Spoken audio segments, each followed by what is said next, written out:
Well, hey there, all you rockaholics and CGCM Rock Radio faithful. Welcome into another edition of Rock Talk right here on CGCM Rock Radio. My name is Bob Bannister.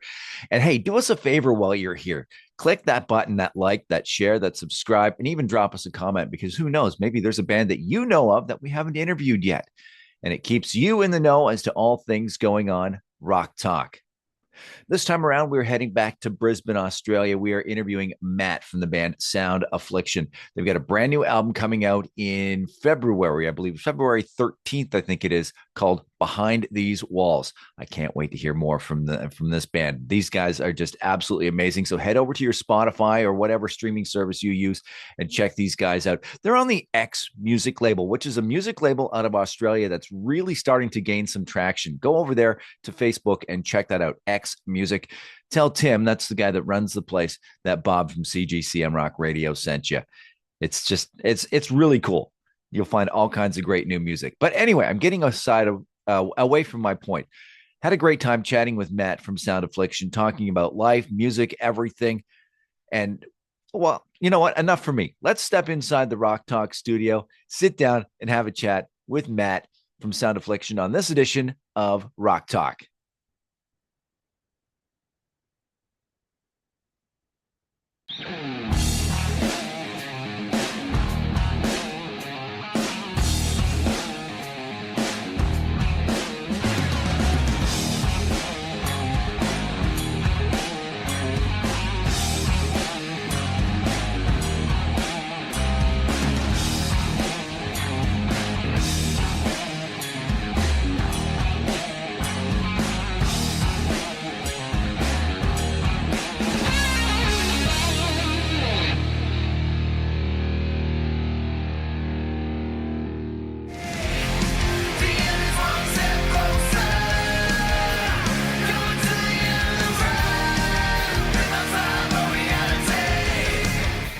And let's welcome to Rock Talk from Brisbane, Australia, Matt from the band Sound Affliction. How's it going, Matt? Yeah, good, Bob. Yourself? Very good. Thank you. And thank you for joining us on this edition of Rock Talk with CGCM Rock Radio. It's a pleasure. Now, you guys are just about to release your debut album, Behind the Walls. Isn't that right? Yes, yep. Coming out in February next year on Right. the back of 4 singles. So, yeah. Absolutely. And gotta say, I've been listening to those singles and I am loving it. So loving the singles, absolutely. The latest one, The End. Tell us the story of Yep. that one. At the end, come from a very dark place. I believe I was having a rough patch going through with my wife, and at the time I had a big property, so I was working 60 hours, slaving, and I had 7 acres to look after. And in Australia, if you got 7 acres in Brisbane, it's hot, it's rainy, it's a lot of mowing, a lot of time spent doing that sort of stuff, and it was all getting a bit much. A lot of feelings of working harder and harder and getting nowhere for it. It seems to be the current dynamic of the world at the moment. Work, get nowhere. So I guess it was just getting to the end of my tether and not knowing how long I can keep pushing on, you know. Mm-hmm. And yeah, Dan had sent me a whole heap of demos, music demos with just, drums, guitars, and I sort of just had my free reign sitting quietly in my drill rig with my headphones on, and a lot of songs just spewed out of me. Yeah, they just fell onto the page, and yeah, The End was one of them. So is that how you how or what your creative process is like? You Matt sends you something or sorry, Dan sends you something and then you just work that through and boom Yeah, on the page or yeah. A lot of he'll send me some that go nowhere, and he'll send me some that end up being, if it's my vibe and it's my gel, and I just get on with it. And yeah, usually a day of listening to it over and over and coming up with some melodies and things like that, and then Yeah, I sort of focus on the choruses first to really establish what the song's going to be about, and then and then the verses just come very easily. So yeah, usually very quickly the songwriting process, but yeah, a little bit of behind the scenes at the start, just mulling it over, and Hmm. if I gel with it, there's going to be a song within a day. There you go. And how long have Yeah. you guys been working on Behind the Walls for? Yeah, Behind the Walls is it's been ongoing since I believe 2022, Hmm. 2023. Um, Dan and I got together. I was in a band, Scandal Tree, which a very good band, also based in Brisbane here. They're going really well and about to release their own album too, which is great. Um, Love playing with Scandal Tree. It's just the creative process. I'd sort of I couldn't gel with the creative process, so it was great that they moved on and got someone different, which filled the filled their void. And I moved on with Dan after he'd sent me a whole heap of demos, and I was really vibing with a lot of them, and I'm like, mate, Dan, if you can really get into your 2013 self and give me some of those demos. Some of these demos come from 2013. Oh, wow. So, yeah, yeah. So I said, if you could really just inspire yourself to be where you were in 2013 and write some of that music, we're going to have albums of material. And so, yeah, he got on with that and uh, kept sending demos. And we've actually got two albums written Oh, currently. wow. So, yeah, yeah. So we stopped writing, and yeah, pretty much we're like, well, let's produce what we've got, and then think about doing some more. Well, that's the thing with us creatives. I mean, I do a lot of the commercials and stuff like that for the radio station here.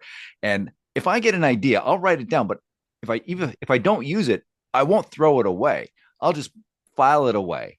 Put it in the bank. Yeah, Exactly, exactly. And then there might be some time down the road where I went, wait a minute, I remember this idea and pull it back out and say, yep, this fits right here. yeah, yeah, yeah. That's the way it works. Yeah. Absolutely. So have you guys played any live gigs lately? Well, we we just played a really good gig, Heavy Fest 2025 in Right. Brisbane. It was a festival that it toured all around. I think it done Sydney shows, all around Australia pretty well. Just went all the way around Australia, and Boulevard of Eyes from the United States was the headliner. Mhm. So that's Rob Trillo from Metallica's wife. Right. Yes. Yeah, yeah. So and she's fantastic, and yeah. So it was good to be a part of that. Open the show in for the Brisbane section of the tour. Hmm. That is cool. Yeah, So how, yeah. So that was exciting. so how would you describe your sound for somebody who's just discovering your band? Oh, geez. It's Sound Affliction, man. Uh, it, we've got our own sound. I think I've definitely got my own vocal style. I try not to be someone else. I I just try and be me, Mhm. and that seems to work. But musically, there's lots of inspirations. I believe Linkin Park would be right up there musically in the style of in our genre. Songs like Devil and Me even have like little corn influences. Yeah, but overall, it's just Sound Affliction. Yeah, it's unique. It's and it is very niche. So, but if someone gets onto it and loves it, they'll love all of our music.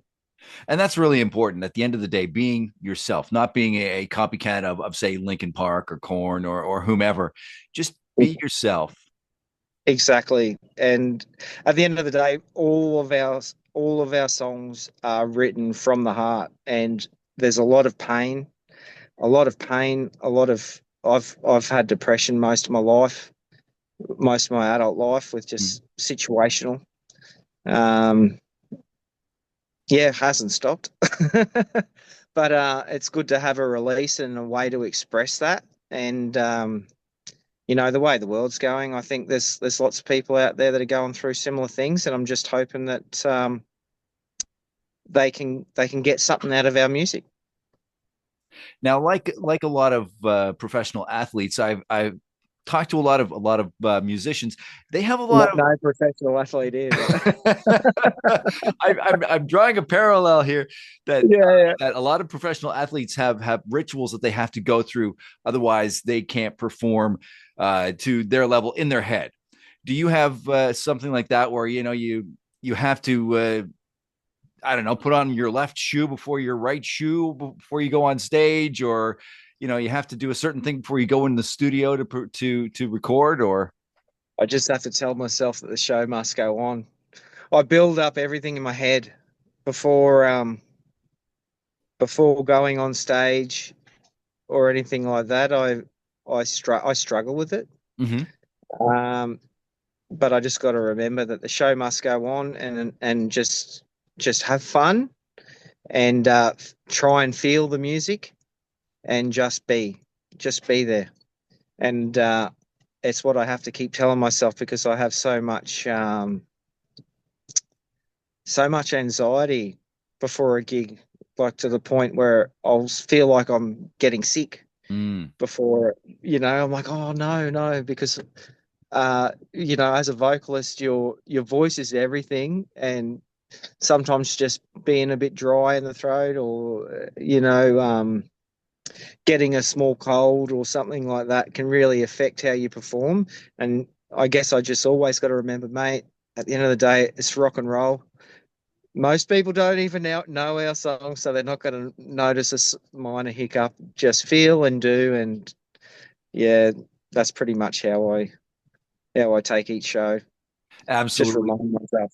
Yeah, Vocalists and radio announcers both in the same boat. You feel that little tickle in your throat, and you just go, you're like, "Oh no no no no no no no am no I am I gonna testy? Am I gonna testy?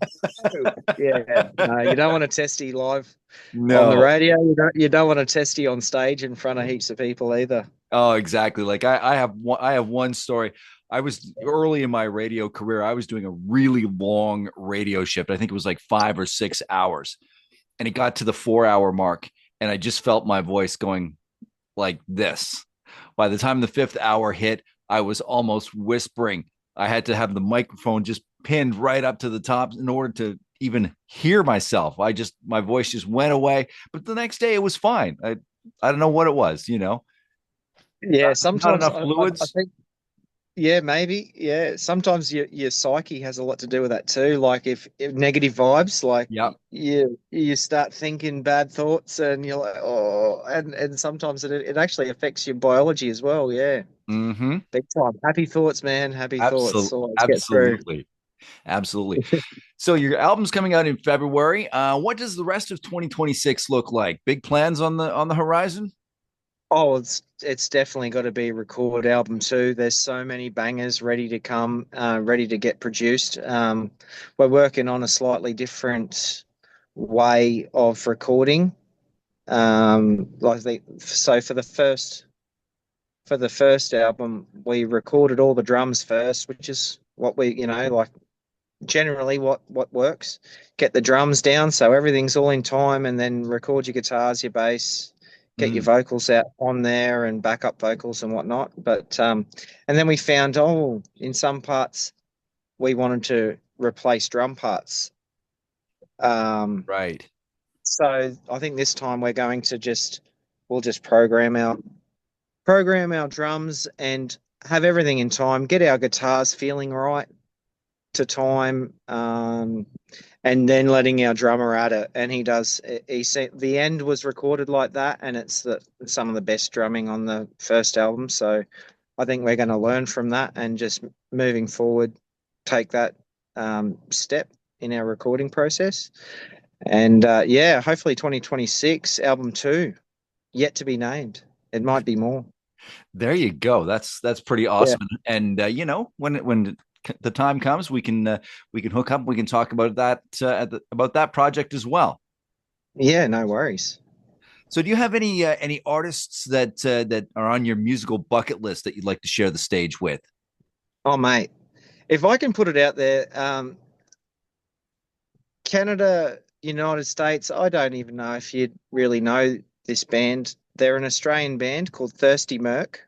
Okay, And at the moment, I have just been killing them, just 24/7, smashing them. Yeah, I pretty much know every single song by heart. But I'm really loving their vibe. I'm really loving their mojo. Um, they're a rock band, soft rock band in Brisbane. right. Got a lot of Queen vibes Hmm.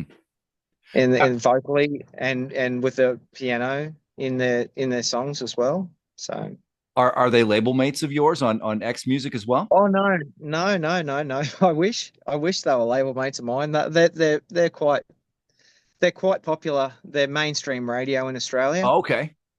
Yeah, yeah. But yeah, definitely would love to be traveling in circles like that. But yeah, no, we're still working on that.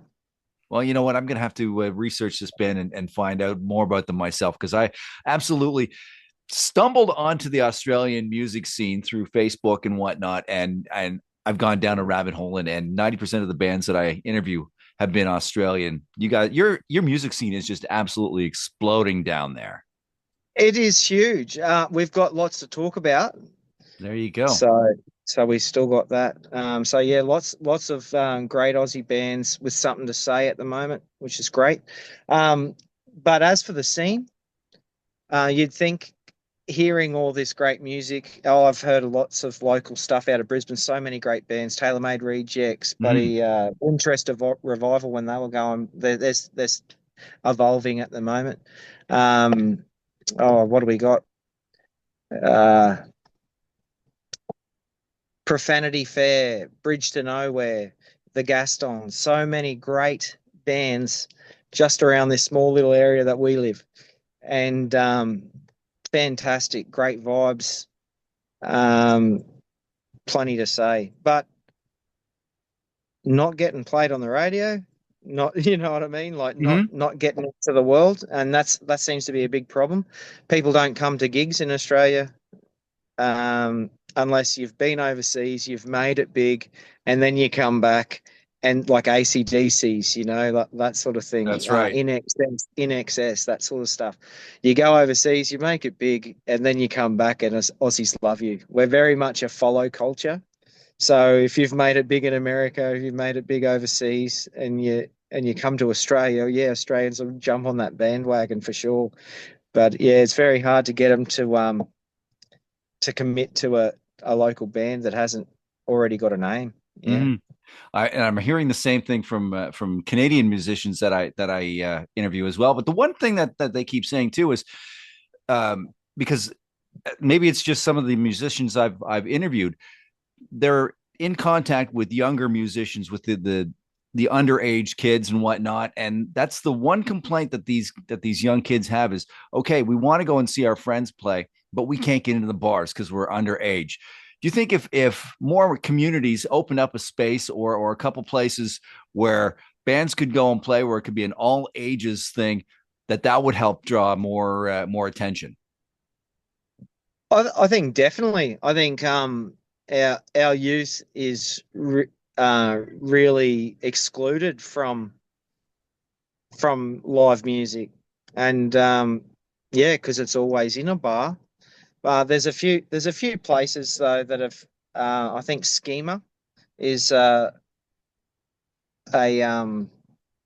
a group that's getting bands to play at things like skate parks Right.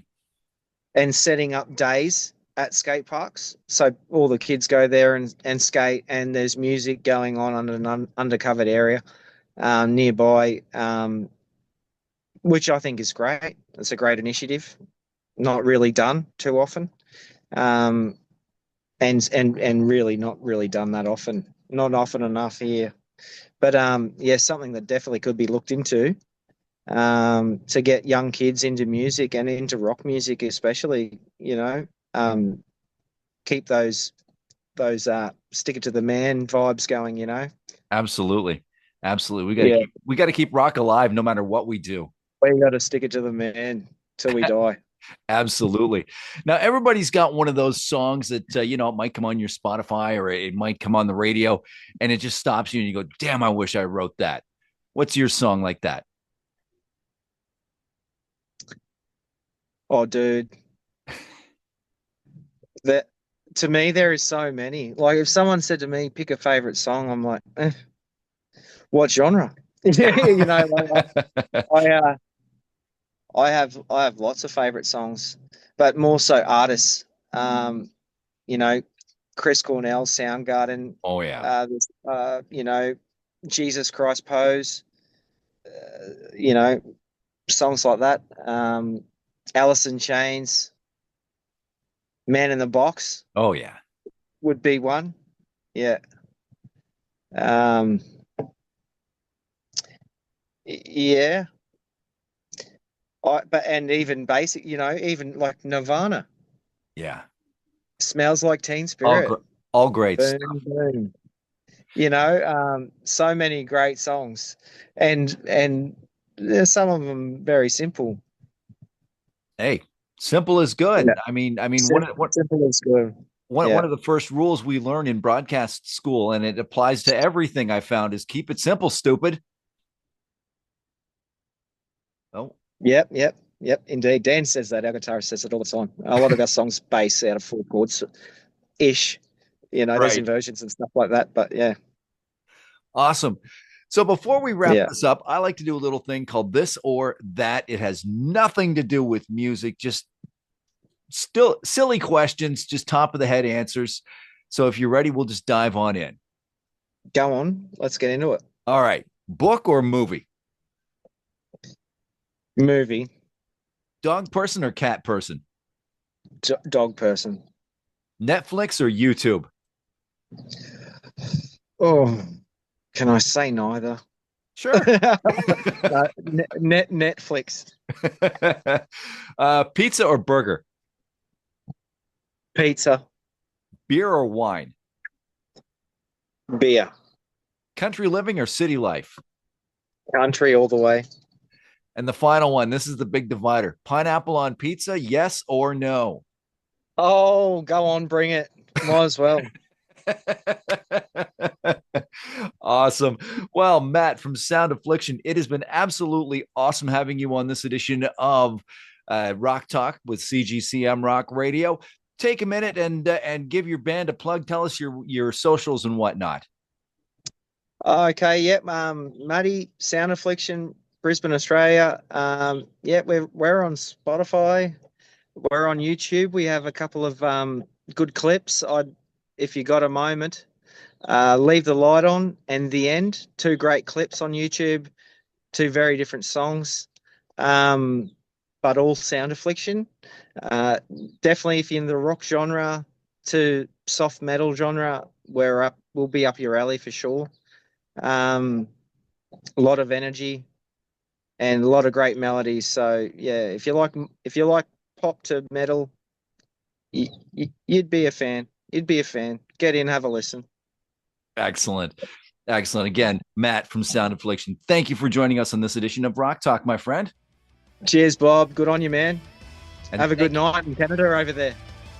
All right, will do. And I want to thank you for joining us as well on this edition of Rock Talk on CGCM Rock Radio. Thanks, Bob.